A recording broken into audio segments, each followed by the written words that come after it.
Já, sjómenn gengur frá samningum fyrir helgi, það voru einhverjir sem voru skrifa undir í dag en það er kannski skiptir ekki máli.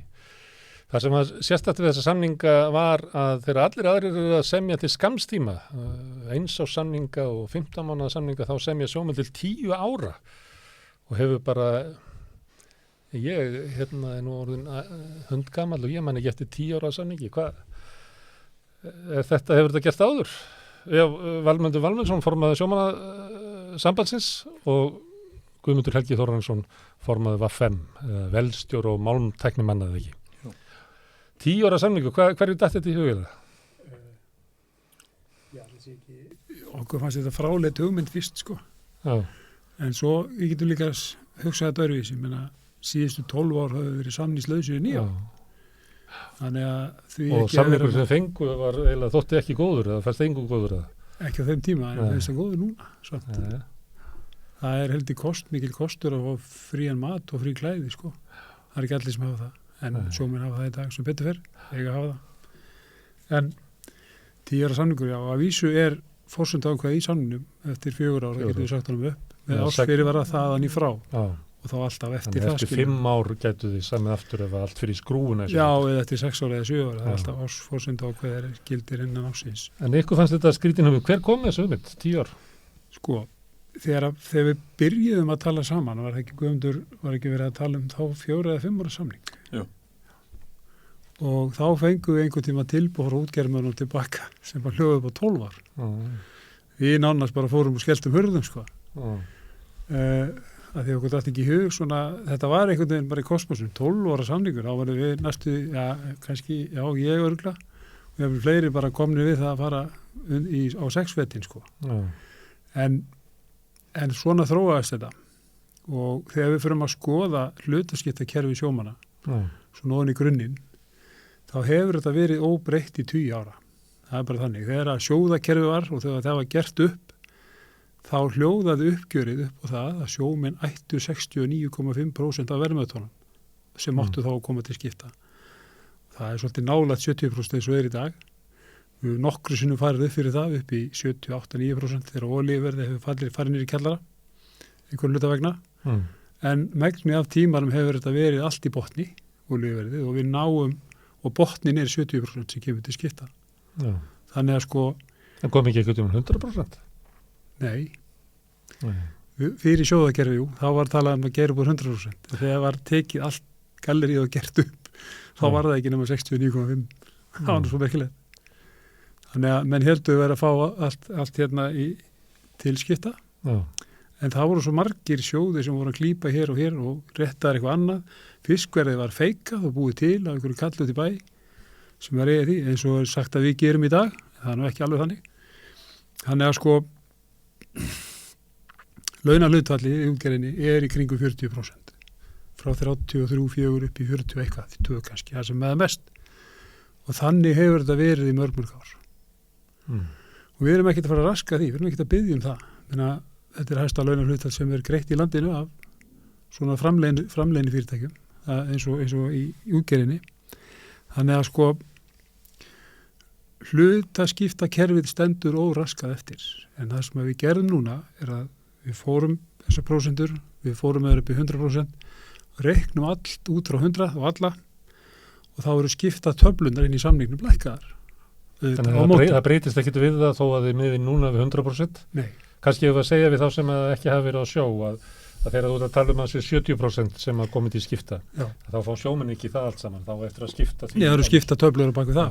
Það eru 29,1%. Já, kringu 30. Eitthvað svo cirka bát fyrir það sem að, það er ekki verið að tala um að sjómenni taki 70% af þessu. Áður en að kemur til skipta, þess að sjómenni fá svona 30%, að þá eru tekin kostnaðarliðir sem útgerðin hefur þá til ráðstofunar áður ekki til skipta. Núna ætli það sérst að breyta þessu og hætta þessu að deilum það hvenær skiptin koma. Það eru bara 100%, en þá lækki líklega skipta próstuna. Já, hún lækkar á móti, bara í sama hlutfalli. Og engin séns á að þið tapið á því, einhver sjómaður. Nei, það er bara ekki um því, það búið reiknum það fær fyrir hjarta og fara að fikta í því Þetta er bara hlutvallareikningur, próstureikningur einfaldur sem að eiginlega allir geta reikna sko. Og við erum með dæmi í kynningunum okkur sem að sína bara fram á þetta hólt svart og hvítu sem við verðum að fara á stað með núna Þannig að sko mér finnst sko þetta að vera svona tvöfaldur samningur eins og að hann er til 5 ára í raun og veru og ef þetta gengur upp sem við verðum að hugsa með þetta þá verður hann framlengdur árið til árs sko. Og hann er alveg til 10 ára ef ekkert skeður sko. Þetta sem þú er búin að vera að lýsa er ekki það sem er viðkvæmt í samningnum þar sem að gæti komið til uppsagnar ef þetta er bara byggt á því sem var hvað sem er áður. Heldur það okkur aðri liðir sem er þá hvort að tryggingin Ég er ekki sem við erum búin að tryggja hvað væri það sem að Já, til dæmis ef að er mikil byggðaröskun í landinu til dæmis bara ef kvótin er settur á uppboð og sjómenn myndu, til dæmis, segjum bara sjómenn í Vestmannaeyjum, það var engin kvóti eftir þar. Hvað á að gera við sjómenn? Er þið fluttur til... Menn að vera flutt í reppaflutningum fyrir sko, alltaf með það. Þetta er frekar ekki dæmi á því nefndi Vestmannaeyjar að kvótin á Siglufirði er fluttur til Vestmannaeyja? Það getur komið. Það getur líka að kvótið fara til Siglufirða. Þetta fyrir báðar á því. Ég veit ekki það. Hvað gerir þá? En málið er það, þá höfum við þetta forsendaákvæði. Getur sagt, heyrðu, hérna er bara ekki gefið rétt sko.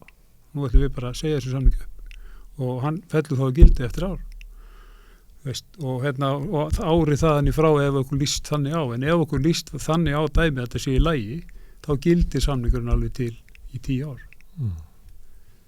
Þannig að það En það sem að var erfitt að semjum ef að skiptapróstan er ekki bara reiknistæmi, það er eiginlega óbreytt staða þá var það ekki lífeyrisréttindi sem að voru og það er nefnilega við getum að sagt að skiptaprósentan verður 2 konar frá með þessum samning því að það var alltaf krafa útgerðarinn upp að við borguðum lífeyrissjóðan, við gæfum eftir á skiptaprósentunni sem því myndi nema þannig að launakostnaðurinn væri komin upp í topp og það væri ekki tægt að halda honum lengur þar Þá eru að tala 3,5% sem að bættust við lífeyrissjóðin núna nýlega hjá öðrum, eða fyrir einhverjum árum. Það var deiltu það. Já, og útgerðarmenn segja, þá bara lækku við skiptaprósentuna og þið borgið þetta af ykkar. Við erum líklega með rökunum sem að þú varst að segja á þann að launakostnaður er svo hár að við getum ekki bætt í ofan á.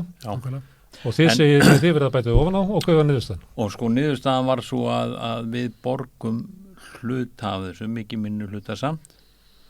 Og upphaflega tilboðu var að því þetta eru 2 leiðir að í öðru tilfellinu að þá er lítið breytt og þú er skiptaprósentan reiknuð ekki út frá 70% heldur gátt auðvitað hann upp í 70,5% en í hinu tilfellinu þar sem að við erum að greiða lífeyrissjóð að þá var þeirra tilboð upp á að reikna breytta skiptaprósentu út frá 69% og við vorum ekkert sáttir við það en það var mikið slegist það á síðustu metrónum og við gátum þá togaðan upp í 69,2 sem er þá 1/5 af því sem að mismunum var og þar enduðu við þannig að heildar laun þarna ef þú tekur tillit til tilgreinda sérregnar er að hækka aðeins meira í þeirri leiðinni heldur en í hinni leiðinni þar sem þú getur valið að halda óbreyttu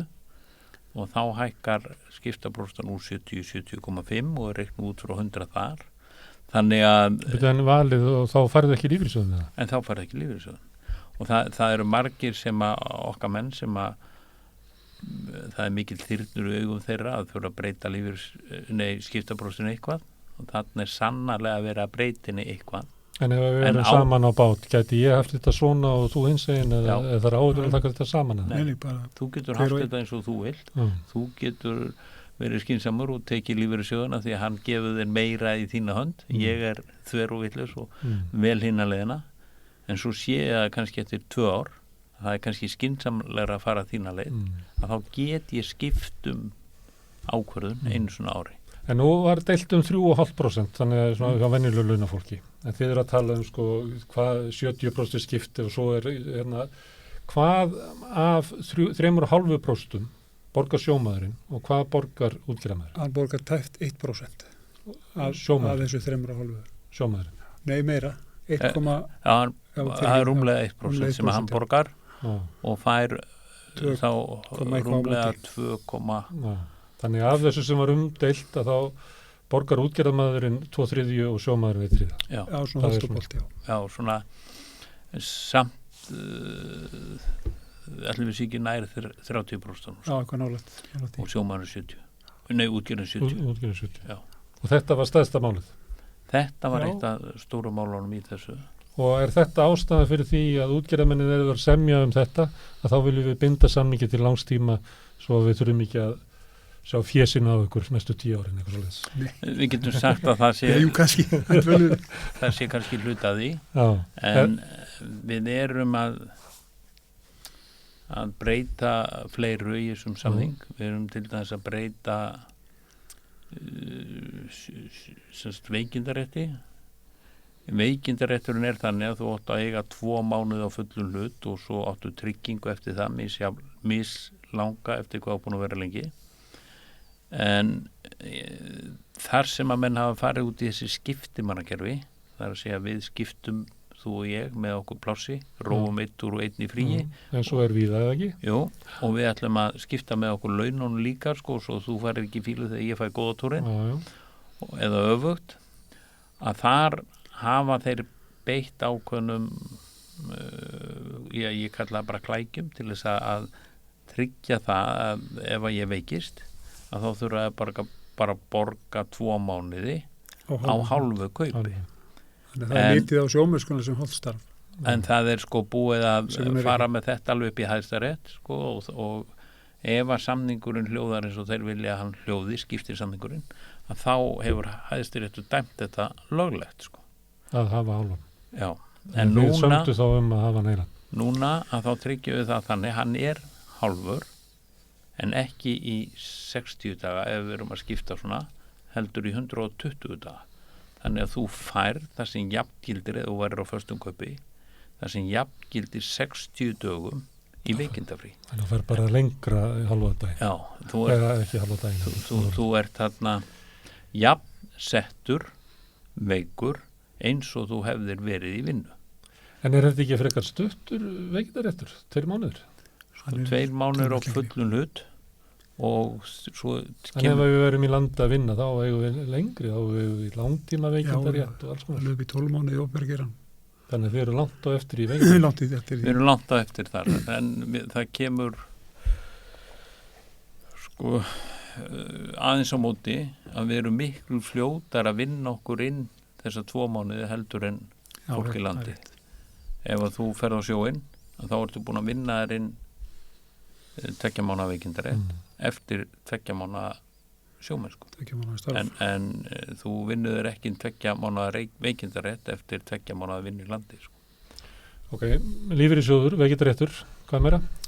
Við erum nefnt hækkun á kauptryggingunni, verulega hækkun, og við erum búin að tengja hana við texta hjá Starfsgreinasambandinu út samningin. Hvað trygging í dag? Hún fer úr 326.000 í hástónum í 455.000 minnum. Já.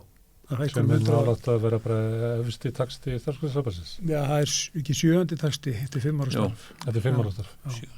Þó svo að ég hafi byrjað í gær. Já. Skiptir ekki. Tryggingin bara ein tala, hún hækkar ekki með árunum, Og þið tengið þetta síðan við Starfsgreinasambandið þannig að villi og félagar bara sjáum að halda því við fyrir ykkur. Já. Þannig þið þurfum ekki að hitta útgerðarmenn út af því sem að skiptir málið, ekki því að þetta eru oft dala svona niður. Já, það er alltaf skilið eftir og tekur langa tíma að hífið upp. Það er lausa samlinga lengi, þá skeður ekki neitt. Líklega flesti sjómenni sáttu við það að tengið þetta bara við. Já, ég myndi að ætla það, já. Svo er náttúrulega hækka líka í hlutfalli til dæmis starfsaldursálag. Við erum með 2 ára og 3 ára starfsaldursálag eins og við á okkar samlingi. Og þar er það í fara úr 2 ára álagið úr 6.000 í eitthvað tæpa 10 og 3 ára úr 12 í 18.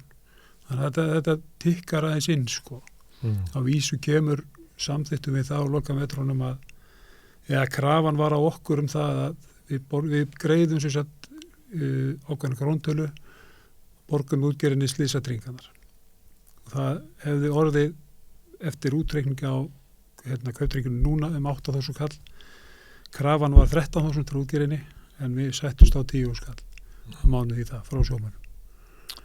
Þegar að taka ný lög slís og sjó, svo kalluðu skaðabótalög og tryggingarna fóru, eða sem sagt bæturna fóru verulega hækka. Þegar það tekur gildi þá sömdu mennum það að við borguðum svipað í tryggingunum og hlutarskiptin voru. Í þriðja. Og það var svona cirka í þriði. Og svo krónutala var fest við vísitölu, en það sem hefur gerst í gegnum árin á rúmum 20 árum að tryggingarnar hafa hækkað langt umfram sem sagt vísitöluna, þannig að núna höfum við verið að borga kannski rétt rúm 10%. Þeir vildu nú gjarnan fara upp í upphaflega markmið en við gáum þarna sem hefði verið langt fyrir 13 áskall sem við komum svo með, en við gáum eftir þegar við vorum komin niður í 10 skall. Við þrúkuðum líka eins og við segjum þess að skipta prósentur út frá hvaða skipta prósentum á að reikna út 100% hlutin og komum því þarna upp í 70,5% en menn velja þá leið að taka ekki lífeyrissjóðan en 69,2 pluss 3,5% lífeyrissjóð og sko ef að menn, ég veit ekki hvað við hefum að taka mikið mark á reiknuvélum lífeyrissjóðana, en ef þú setur mann sem að er á ísustogara inn í þetta, að þá er hans hagur út úr þessu er cirka 300.000 ári og á 20 ára tímabili 6 milljónir sem fara inn í lífeyrissjóðana, ef maður setur það inn í reiknivél lífeyrissjóðana og tekur það bara sem tilgreinda séreign, að þá er þetta komið í yfir 15 milljónir. Þegar hann fer á eftirlaun. Og þannig að þetta ávast að slíki leiðin eða með velja þá leiðina og oft á tíðum hafa nú kannski lífeyrissjóðnir haldið betri raunávöxtun í gegnum lengri tímabil heldur að bankarnir eru að bjóða okkur. Það er ekki hái vextirinn og almennum bankareikningum í dag. En núna farið þið hringin í kringum landið að kynna sjómönnum þetta, ekki? Jú. Og kostnaðarhlutdeildin, það að það sé tekin frá hluti af aflaverðmæti áður en kemur til skipta. Hefur truflað marga sjómenn og menn að töðaði við þessu í endalaust. Þannig að heldur að þetta verði sem að verður svona erfiðast að gera menn glaða með að hún sé eiginlega feld inn í skiptapróstuna, próstuna sem kemur svo síðan til skipta sé bara lækkuð. Það sé endanlega sjómennin kyngja kostnaðarhlutdeildinni? Já, ég veit það ekki, en rökin eru klálega fyrir hendi. Til þess að segja það? Já, vegna þess að olíuverðið gerir ekki nema hækka núna, ekki neitt nema hækka auðs framtíðinni sem við sjáum fram í tíma, þá er ekkert, við segir okkur það að olíuverðið fara að lækka undir þau viðmið sem við vorum með í okkar samningum. Þó svo við myndum hækka þá þær viðmiðanir ellenda verðbólgu, þá erum við svo langt í frá því að ná því. Sko. Þannig þeir myndu aldrei losna við þessa kostnaðarhlutdeild? Við losnum aldrei við hana. Ekki nema bara fellana í verkfalli?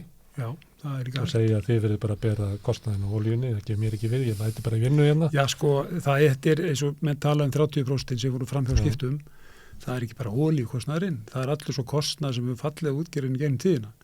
Meina bara þegar fyrsta kraftblökkin kom, árið seinna var búið að gera ráð fyrir því inn í kostnaðarhlutdeildinni. Þetta var svo dýrt. Það var þannig þegar lífeyrissjóðakerfið var sett á.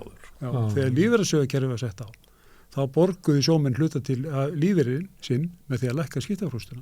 Við höfum alltaf þetta að borga fyrir allt sem við fáum. Eins og ég gerir það sömuleyti núna. Já, sömuleyti, en fáum við samt ávinning.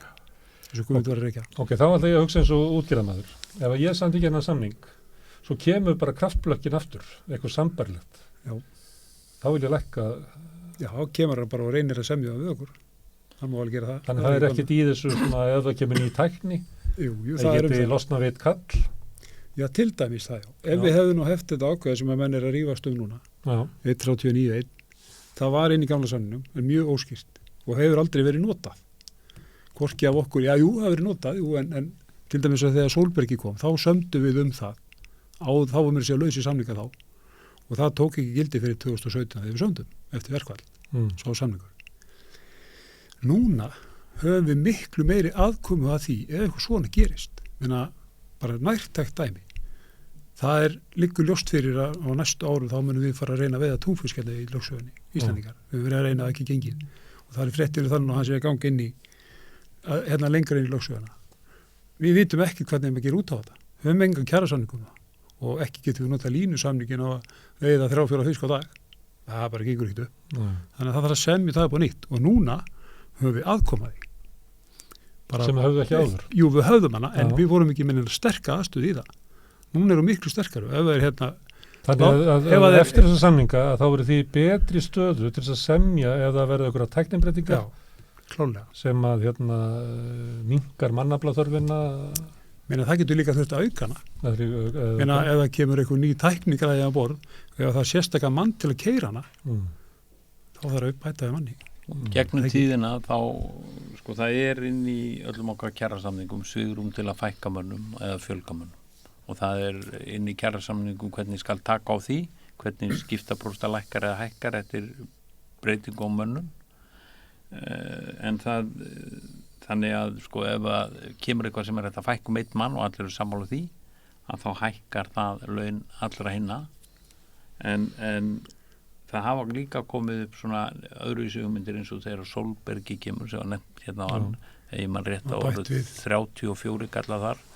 Og það sko ef við hefum hækkað skiptapróstuna það sem nam einu manni alveg frá 26 upp í 34 að þá hefðum við sjálfsagt búin að stúta þeim möguleika að það var hægt að gera þetta út vegna launakostnað, það má ekki hækka endalaust. Þá settist með niður og spurðu hvaða leiðir hægt að finna og fundu þá leið sem að var farin, það að segja skiptapróstar hækkaði ekki eins mikið við hvern mann sem að bættist við. Það kostar jafn mikið fyrir útgerðmann að gera út 26 mannaskip og 34 mannaskip. Þess að launahlutfalli það sama á báðum skipunum. Það aðeins herra. Já, fleiri kallar og meira aflöður með þetta. Það aðeins fleiri herra á Mánabergi. Já, það kemur einhver örlítil hækkun á það. En þetta skip var að fiska núna á síðast ári kom með líklega mest aflaverðmæti sem að Íslands skip hefur komið að landi yfir heilt ár og þetta hefur klárlega skilamönnum betri kaupi en þar fóru menn líka í það að láta 2 skip saman fara og setja kvótan yfir á 1 skip og það náttúrulega forsenda þess að þú getur sagt við menn að við getum tryggt ykkur hærra kaup. En það ekkert í þessum samningum sem að eykur bætir möguleika útgerðarinnar á að þrengja að með ykkur svona hætti. Þeir þurfu bara alveg sama hátt og áður að þá þurfu að setjast niður og semja það. Já, við höfum líka meiri aðkomu.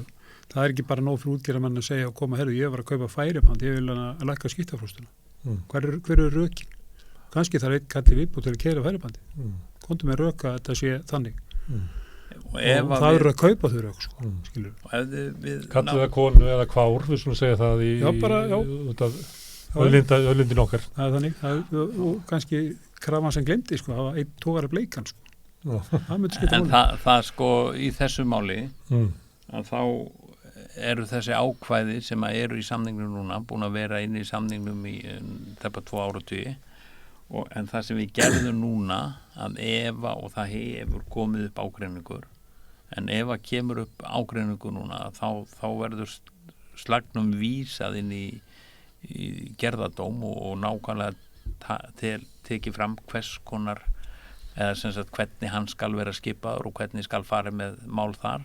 Þannig að við teljum okkur hafa mun sterkari stöðu til þess að knýja fram allavega góð rök fyrir því að þessi réttin að fara fram með. En ég held ég að tala við ykkur báða áður kjör sjómanna og þá kemur oft fram að sko kannski það sem skiptir mestu máli fiskverðið. Og það ofta ágreiningur það hvort að það sé rétt að menn eru að selja sjálfum sér fisk eiga bæði útgerðina og fiskvistuna og kaupa sér sjálfur og svo þekkjum við endalaust dæmi ég held að VFM hefur nú birt auglýsingar það sem er verið að landa sambærilegum afla í Færeyjum og Íslandi þar sem að muna bara töluverðu. Eitthvað í þessum samningum sem að ver sjómenn fyrir því að útgerðin sé að hlunnfæra þá með því að selja sjálfum sér á lægra verði? Nei, við höfum ekkert regluverk sem getur almennilega tekið á því, en það í þessum samningi að reyna auka gegnsæi í störfum verðlagsstofu, og verðlagsstofa á að halda utanum svona verð og áhöfnin á að geta fengið upplýst öll sínmál hjá verðlagsstofu, hvort að það standist þau skilyrði, sá samningur sem liggur að baki, því að þú átt að gera samningu á áhöfnina, hvort að hann standi öll skilyrði sem að þeir eiga að standa, og svo höfum við líka talað það í þessum samningi að það skulle vera staðlaðir launaseðlar, þar sem allar upplýsingar komi fram sem þú þarft að hafa til þess að geta reiknað út launaseðlin. Í sumum tilfellum þá eru menn að fá mjög ófullkomna launaseðla, og þegar við koma til okkar að þá getum við ekki eins og reiknað út á vantar allar upplýsingar. En það tengist ekki alveg því sem ég var að segja. Þannig að það eitthvað sem við vonum að styrki. Við höfum líka kvartað yfir því að ekki einungis að það sé hærra verði í Færeyjum, heldur hafa þeir tekið inn sín skip á Íslandi og norsk skip inn á milli og borga norsku skipunum kannski 30% hærra heldur þeim íslensku. Þannig að við erum ennþá þar. Og ekki hægt að eiga við þetta í kjarasamningum? Þú átt ekki við hluta þessu nema í gegnum eitthvað löggjöf og eitthvað svoleiðis Já, þegar að menn fá að komast upp með það að gera það sem að þeir oft gera að mismuna mönnum eftir þjóðherni að þá segja menn við eigum bræðsluna, við erum að nýta dauðatíman og það betra fyrir okkur að hækka verðið hjá einum útlning til þess að geta brætt aðeins meira og fá þá aðeins minni framleið heldur en að loka verksmiðjunni í sólarhring eða 2 og þetta þykir bara löglegur og mjög skynsamur rekstramáti á Íslandi Það líka með að við höfum skýrslur sem að telja það að milliverðlagning sé mjög há og jafnvel skilir sér ekki hérna heim og menn að tala einhver örfá prósent en þessu örfá prósent að þau telja í hátt í 22 milljarða þannig að það það getur sjómanni meira máli heldur það sem við höfum rætt hérna áður já og það líka spurning hvernig þessi skýrsla mati þetta kannski var hluta af þessu sem að hefði átt að fara til vinslunar en ekki sjómannsins en í heildartekjur fyrir Íslands þjóðarbú að þá munar það hvort að vantar 10, 15, 20 milljarða á ári inn í kökuna sem að hlut af okkar auðlind það myndi allan að hækka auðlindagjaldið, það myndi hækka skatta bæði þeirra sem að eru á sjó og þeir sem eru á sjó og í landi og þessum fyrirtækin myndi bara skila meiri arðsemi Það má kannski segja að líka það að við náðum að styrkja uppsjóðarsamningana hjá sjómannunum þannig að það búin að búa til svona staðlaðan samning fyrir verða uppsjóðarfiski. Við erum ekki búin að setja 1% ráðefnis hlutfall eða afurverðshlutfall en það er svona sem næst einhverju tölu sem að útgerðarmenn og sjómenn semja sín á millum. Svo líka komið inn í það að við höfum verið að halda fundi með þeim til dæmis fyrir vertíðir með útgerðarmannum og þeirra sölumannum, þeirra segja okkur svona, þeirra sína væntingur og svona. En nú erum við komin með sjómennina inn í það, þannig að þeir koma með okkur á fundina og við fáum að fara með þeim. Og svo eftir vertíð, til dæmis núna eftir þessa loðnuvertíð sem núna að fara í gang, þá förum við á fund útgerðarmannina með sjómannunum og þeir sína okkur uppgjöra sín, sett sölunótur af því sem er búið að selja og svo væntingar. Og ef það einhver mismunur sem að sjómaðurinn á rétt á eftir þetta, þá færa þessa leiðréttingu. Þetta leiðrist ekki aftur á bak, ef að þeir gefa út einhverja tölu, þeir passa sér nú alltaf að því að hún sé nógu djöfull á í byrjun. En ef það leiðrétting, þá fá sjómenn þá. Og það eru dæmi þetta bara frá því fyrra og hitti fyrra. Haldið þið náið að fá sjómenn til að samleggina? Já, ég ætla að vona það, já. Hvernig svona, nú tíðindin búin að vera svona fljóta í 4 daga eða eitthvað. Hvernig viðbröðin? Það svona voðalega mikið svona alls konar, finnst mér. Ég hef ekki haft mikið tíma til þess að skoða. Ég er búin að vera heima að lesa og pæla og í dag búin að vera skipuleggja fundi og ekki verið mikið á samfélagsmiðlum, við skildum þessi mest þar. og mjög margir neikvæðir út í þessu grein 1.39.1 og ég bara sem hvað, 1.39.1 sjómenni vita það sko ég veit að ég það eru nýjar veið og verkefni hlusta okkur er ekki sjómenni, ég er að leggja mikið á það eru flóknisamningar eins og vorum að tala með nýjar veið og verkefni fyrir en ef þeir skoða gamla samningi þá hér svo grein 1.39.3 og þeir sjá bara munin við erum ekkit annað að gera en að styrkja þá grein fyrir okkur ef mér horfa á þetta eins og á að gera Það sem að hefur gerst frá því að síðustu samningar runn út að það hefur ekki verið hækkun á tímakaupi og kauptryggingu. Kauptryggingin hefur áhrif sérstaklega þegar að menn eru í veikindafríði því að þá telur hún hann í nokkra mánuði viðbót. En tímakaupi hefur kannski mest áhrif á mína menn og þeir hafa svo hækkun sem verður á tímakaupum mun verulegum. Akkur hefur það meiri áhrif á þína vinn? Vegna þess að vélstjórarnir þeir vinna bara svo miklu meiri tímavinnu borð í skipunum þegar þeir eru landi heldur en kannski hásetar og skipstjórnarmenn. Og það sem við fengum líka inn í þessa tímavinnu að nú skal dagvinnan miðast við 156 tíma á mánuði, það er að segja að vinnuvikan er komin þá niður í 36 tíma hjá þeim og þá fara þeir fyrir á nætuvinnuna sem munar þá 4 tímum. Þannig að ég held að það spili svolítið inn í ákvarðanatöku manna hvað þeir vinna til þess marga tíma, mikið að tímavinnu. Þetta er misjafnt svolítið eftir bátum. Þeir vinna mikla tímavinnu og sjóskipunum því að þar eru allir í fríi þegar löndun á sér stannum að vélstjórnum. Þeir þurfa að sjá dælingar og kælingar. Þannig að ég held að þeir munu sjá verulega bót á þessu. Hvernig ekki bara ljós hvort þetta verið samþykkt? Við byrjum atkvæðagreiðslu núna á föstudaginn og 10. mars klukkan 4 á þetta að vera klárt. Það er föstudagur líka þá. Gangi ykkur bara vel að kynna þetta fyrir ykkar fólki. Já, takk fyrir það. Og takk fyrir komuna hérna við Rauðaborðið og gerða þakkir. Þetta eru flóknisamningar eins og þið kannski heyrðuð okkur verið að tala um. Það er ég hótaði fyrir samtalið að ég ætlaði að vera 12 ára til þess að reyna að spyrja þá ég skildi þetta. En svona eru samningar sjómanna, þeir eru flóknir og þannig er nú það.